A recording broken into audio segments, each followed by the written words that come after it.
The off-roading scene in GTA 5 comes with a lot of unique customizations, from mudguards and snorkels to something as simple as a spare tire or winch. Today we'll cover all the vehicles that have each of these options, as well as which snorkels actually function properly in the water. Starting off, mudguards are a simple way to keep both your vehicle and other vehicles protected from rocks, mud, and debris. And out of over 900 vehicles, 60 of them have this option. Starting with the vehicles that come with mudguards as a stock option, these 31 vehicles mostly consist of larger trucks and industrial vehicles, including the Stockade, Biff, Hauler, Hauler Custom, the Phantom, Phantom Custom, and Phantom Wedge, the Packer, the Pounder, Pounder Custom, the Mule and Mule Custom, the Tipper, the Scrap Truck, the Tow Truck, the Mixer, the Rubble, the Flatbed, the Barracks Semi, the Trashmaster, the Brigade and Brigade 6x6, and some more personal vehicles including the Dune, Guardian, the Old Baller, the Desert Raid, the Tropos Rally, the Omnis, the Nebula Turbo, as well as the Minivan and Minivan Custom. As for more hidden mudflaps, you can actually take the following cars to Los Santos Customs and add various different designs and colors of mudflaps depending on the vehicle. These include the Uranus Law Speed, the Comet Safari, the Walton L35, the Monstrosity, the Seminole Frontier, Michele GT, Sentinel XS, GB200, the Cinquemila, the Komoda, the Dominator GT, the Castigator, the Calico GTF, the Dominator ASP, the Issy Rally, Retinue, Tailgater S, Issy Classic, Nebula Turbo, Free Crawler, Baller STD, Corsita, the Dominator GTX, the LM87, Ruiner ZZ8, the Torero, Toros, and the Sultan RS.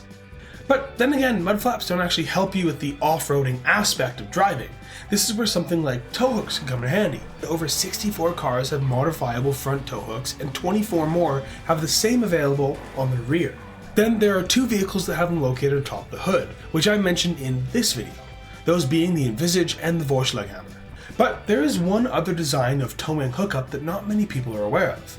Despite the Vector and Kanjo SJ not being built for any amount of dirt, they both feature a tow strap, just in case these vehicles did end up in a ditch somewhere and needed assistance, I suppose. But let's be honest, these are staying on the pavement. But having a place to hook a tow rope is only half the battle. You either need another vehicle to pull you out, or your vehicle needs to have its own winch system. Now, although these winches aren't usable within GTA 5, with the exception of that one mission where Michael tears down Madrazo's house, and some other cases I'll mention soon, the brief mudding scene in the GTA 6 trailer makes me hopeful that this could be a feature in the next game. As for winches, there are 47 vehicles with visible winches, with 25 of those being customizable. On the front end of the vehicle, you'll find customizable winches on the Winky, Yosemite 1500, Patriot Mil-Spec, the Draugr, the Dubsta, the Everon, the Zaba, the Carragher 4x4, the Sand King SWB and Sand King XL, the Boar, the Yosemite Rancher, both the Terminus and Terminus Patrol, the BJXL, Trevor's Bodie, the Brawler, the Riata, the Seminole Frontier, the Yuga Classic 4x4, and the Brigade 6x6.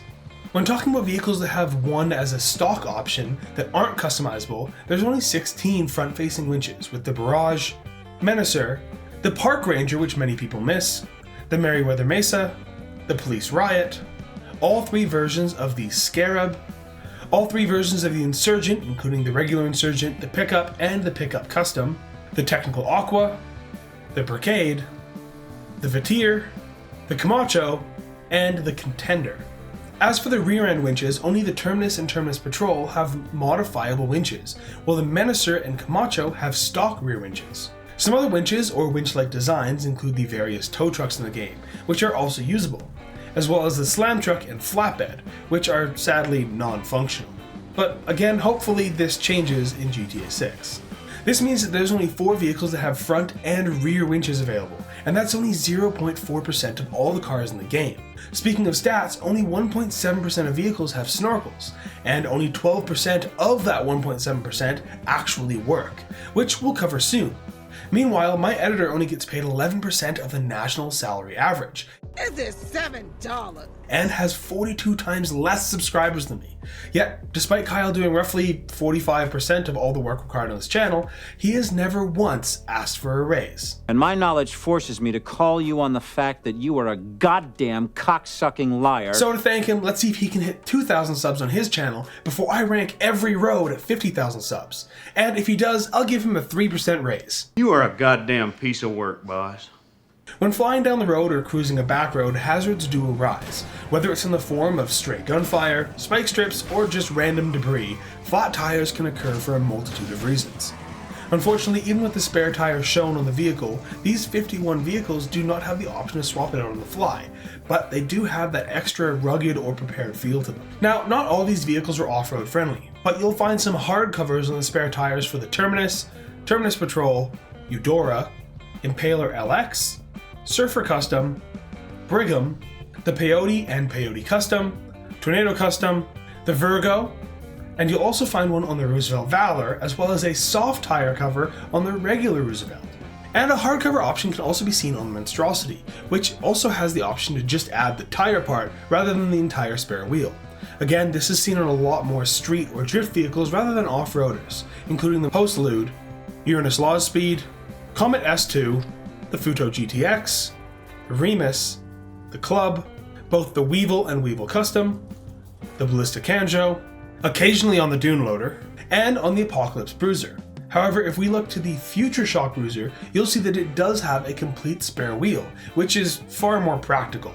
This more common design is available in the Apocalypse Brutus, as well as the Apocalypse Imperator and Nightmare Imperator, but not the Future Shock Imperator. You can also find a complete spare wheel on the Patriot Milspec, the Draugr, the Boar, the Yosemite Rancher, the Brawler, the Yuga Classic 4x4, the Comet Safari, Coquette D1, Walton L35, on every version of the Dubsta, including the Dubsta 6x6, the Kalahari, the Rusty Rebel, the Sterling GT, the Vagrant, the Yuga Classic, Michele GT, the Winky, and the Barrage. Meanwhile, the Rattel, Dune FAV, Katir, Rat Loader, and Rumpo Custom all feature irremovable and uncustomizable spares upon their purchase, located on the top or back of the vehicle. Now, in a previous video, I talked about all the vehicles that had the option to add different tools to their chassis. These include the Apocalypse Scarab, the Barrage, the Boar, the Castigator, the Camacho, the Menacer, the Monstrosity, the Terminus, the Verus, the Walton L35, the Weevil Custom, the Winky, which also has them on the front, the Yosemite Rancher, and the Zaba. Though I failed to mention the Comet Safari, which has the option on its hood, as well as the Dune FAV, which has tools as a stock feature. Now, I'm 99% sure that I missed at least a few vehicles in at least a few of these categories, so let me know what I missed below, and remember, I'm only human, and I do make mistakes. In an attempt to either protect the driver or allow access to vehicles used in races or rallies that sometimes don't have functional doors, window nets aren't exactly used for the latter in GTA 5, but can be seen on 11 vehicles at all times. These include the 3 Hot Ring cars with the Hellfire, Sabre, and Everon, all 3 Arena War variants of the ZR380, and all 3 variants of the Arena War Slam Van, the Drift Tampa, the Rattel, and the Dune.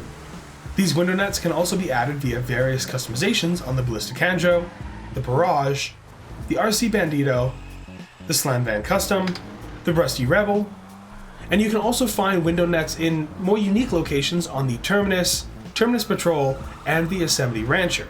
This feature is also available on the Sultan RS within Benny's. And last and certainly not least, we have the 16 vehicles that have the option to add a snorkel, which should theoretically give the vehicle the ability to travel much deeper in water before getting destroyed. Though there is an easy workaround for other vehicles as well. Defunct snorkels can be added to the Walton L35, the Boar, the Yosemite Rancher, the Monstrosity, the Castigator, the Terminus, the Free Crawler, the Draugr, the Dubsta, the Aleutian, and the Granger 3600 LX. Meaning that any vehicle with the ability to add a snorkel in LSC does not gain any benefit in deeper water. But there are 4 vehicles with snorkels that came as stock. The Merryweather Mesa, which still floods very easily, the Vitir, which also doesn't benefit at all from this feature, and finally the half-track and the Squatty, which actually do benefit from this feature. However, as I mentioned, there is a workaround for many vehicles, as the depth at which the water floods a vehicle is usually based on the location of its exhaust, meaning that the 100 plus vehicles with stack exhaust might be best for traversing deep waters, but perhaps we'll have to test every single one in a future video.